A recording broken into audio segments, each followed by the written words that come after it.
You enjoy the sensuality, let's say, of that process. Walking has to be, for you, a massage to your feet. Let's do it again. Always becoming very aware of the change of weight and sensing how that is nice for you, is gratifying. It's a massage.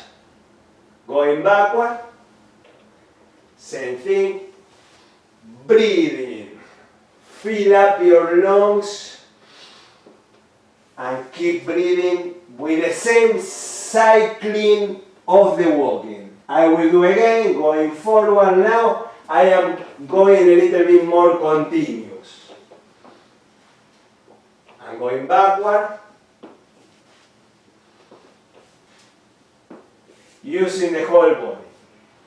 In the next, walking forward and backward, I want that you add a tap in between the steps. Tap, a step. Tap, a step.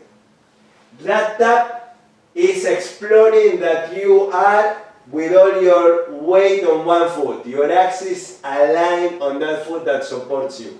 Going backward, same thing. Tap, a step. Tap, a step.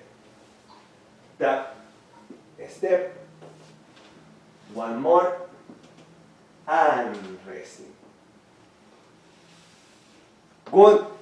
I give you all this exercise. I actually do that myself.